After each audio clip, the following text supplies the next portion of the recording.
آپ کال دے دیں، آپ جنگ کر دیں. کچھ نادان بچے پاکستان توڑنے کی بات کر رہے تھے، مگر اس وقت مجھ پہ آمد شہید محترمہ بے نظیر بھٹو کی تھی. اس وقت بلاول پہ آمد شہید محترمہ بے نظیر بھٹو کی تھی جب اس نے کہا democracy is the best revenge. آج جمہوریت میں ہم نے ان کا بدلہ لے لیا ہے. یہ دوسری بات ہے کہ جب گلستاں کو لہو کی ضرورت پڑی سب سے پہلے ہی گردن ہماری کٹی. پھر بھی کہتے ہو، پوچھتے ہو اہل چمن، اور کہتے ہو کہ یہ ہمارا چمن ہے، تمہارا نہیں.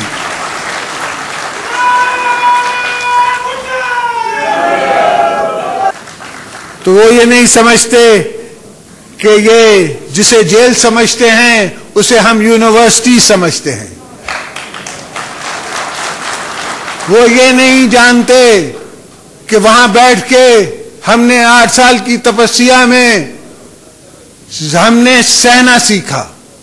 میں جو آپ سے کہتا ہوں کہ اپنا برداشت کا مادہ بلند کرو. بہادری یہ نہیں ہے کہ تم اگلے کو مارو یا اس کے خلاف گالی کی جواب گالی سے دو، بری الفاظوں کے زبان بری الفاظوں سے کہو. برداشت کرنا سیکھو. آپ دیکھو کہ آج ان سیاسی اداکاروں سے ہم جیت اس لیے رہے ہیں کہ ہمارا برداشت کا مادہ ہے. ہم برداشت کی اور ریکنسیلیشن کی سیاست کرتے ہیں. اور میری بہنوں، میرے بھائیوں، ان کانوں کو اور کوئی نعرہ پسند نہیں آتا سوائے عشق کے بھٹو دے نعرے بجن کے.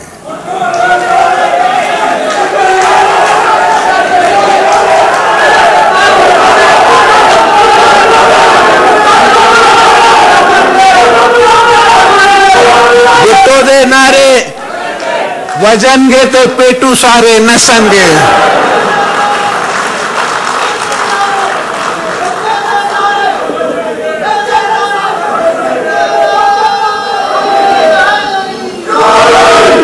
تو میری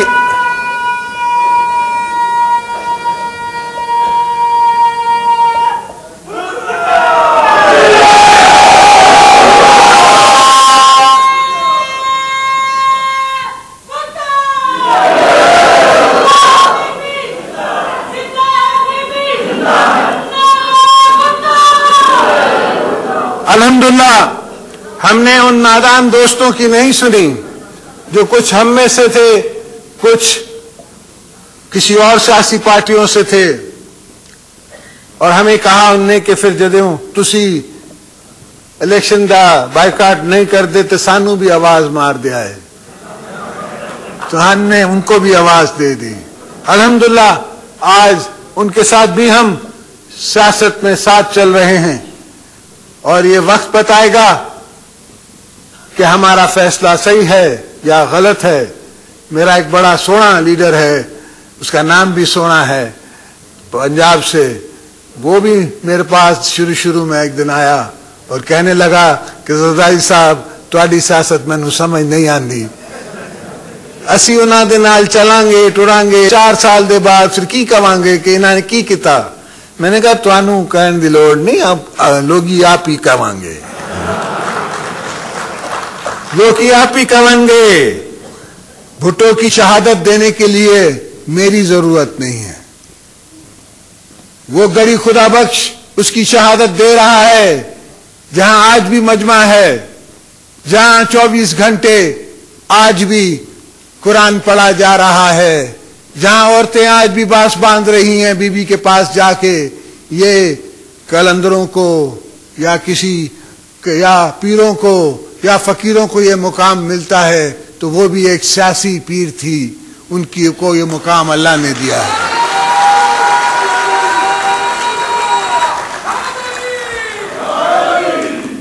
اور آج جو ہم نے یہ حقیر گھر دیے ہیں، یہ اطلاعاً عرض ہے کہ میرے بھائیوں یہ حکومتی پیسوں سے نہیں دیے ہیں.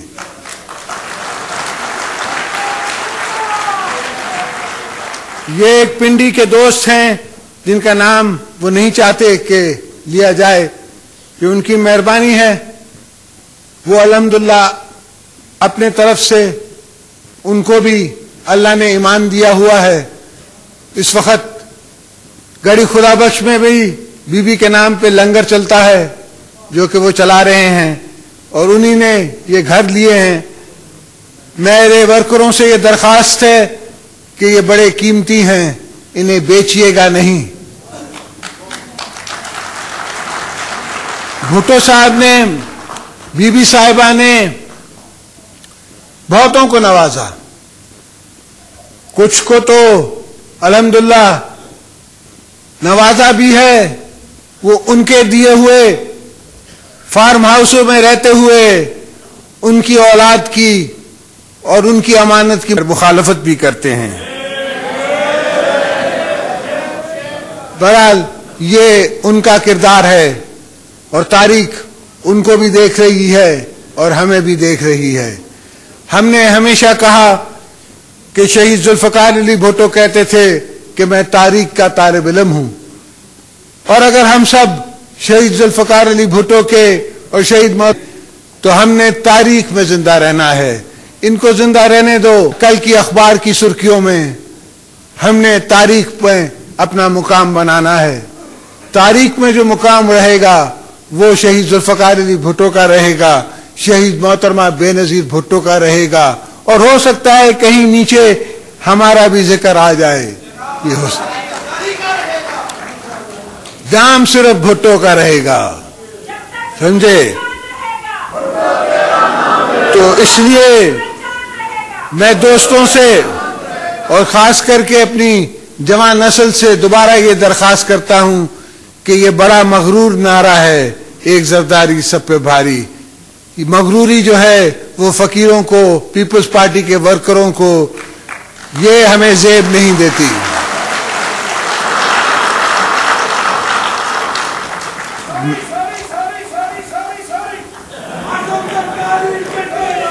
مجھے جب بچوں نے بی بی کے کاغذات دیکھنے شروع کیے، آپ کو پتا ہے کہ آج کی قوم تو، آج کے بچے جو ہیں وہ پڑھنے لکھنے میں زیادہ مصروف رہتے ہیں۔ ہمارے دور میں ہم جب چھوٹے تھے تو ہم گھر کے باہر زیادہ رہتے تھے۔ آج کے بچے جو انٹرنیٹ پہ اور گوگل پہ اور ہر جگہ اس میں رہتے ہیں۔ تو بلاول نے ایک بھٹو صاحب کی تقریر نکالی جو میرا میڈیا نہیں نکال سکا۔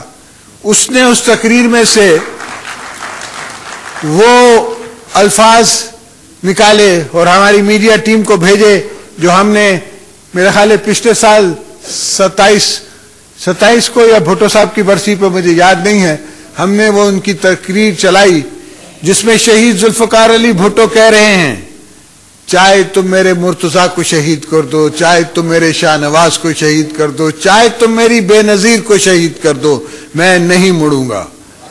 آپ سوچو کہ اس زمانے کا سیاسی کلندر اس کو علامت ہو رہی ہے، وہ صنم بھٹو کا نام نہیں لیتا، اسے پتا ہے کہ کن کو ان نے نشانہ بنانا ہے، اسے پتا ہے کہ میری آنے والی نسل سے کیا ہونا ہے۔ اس کے باوجود ابھی حال ہی میں مجھے کوئی بتا رہا تھا، میں نے وہ پروگرام دیکھا نہیں، سعید مہدی زندہ ہیں، اس نے اس پروگرام میں کہا کہ مجھے بھیجا گیا، میں ذوالفقار علی بھٹو کے پاس، شہید ذوالفقار علی بھٹو کے پاس گیا، اس کو کہا کہ مرسی پٹیشن پہ سائن کر دو، تو اس نے کہا کہ میں سر شاہ نواز بھٹو کا بیٹا ہوں۔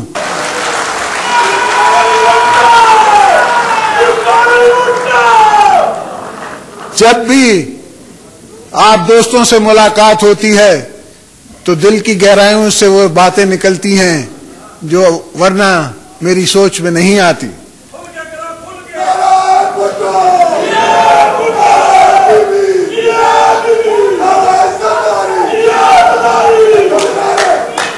بھٹو دے نعرے وجن گے تو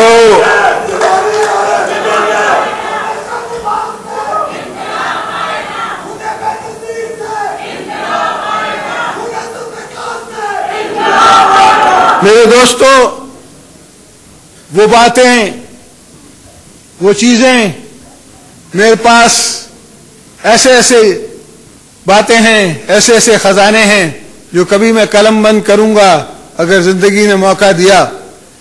ایک دفعہ میرے پاس ایک فرشتہ آیا، اس فرشتے نے مجھے کہا،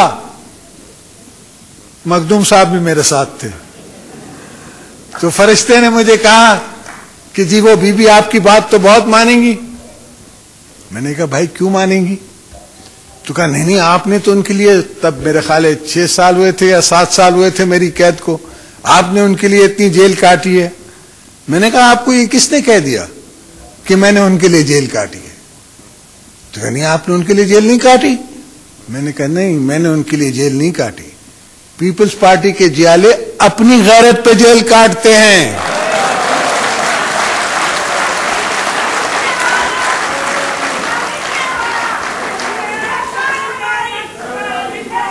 میں نے کہا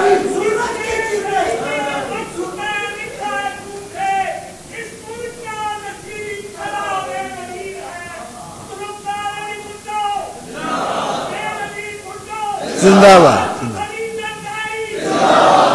تو میں نے اسے کہا کہ آپ کیوں سمجھتے ہیں کہ جس سیاسی لیڈر نے اپنے 2 بھائی دفنا دیے، اپنے والد کو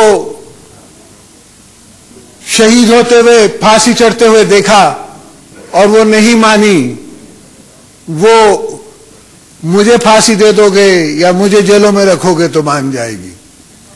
یہ بات دوستوں کو نہیں پتا کہ ایک دفعہ ایک ایکس اسپیکر ہے، وہ آیا بی بی صاحبہ کے پاس اور اس نے کہا کہ میں جیل میں تھا پہلی دفعہ، دوسری دفعہ نہیں پہلی دفعہ، اور کہا کہ دیکھو ان نے آپ کے والد کو شہید کر دیا، تب تک مرتضیٰ شہید زندہ تھے، آپ کے بھائی کو شہید کر دیا، تو اب آپ کیوں اپنے میاں کے نصیب سے اور اپنی زندگی سے کھیل رہی ہیں؟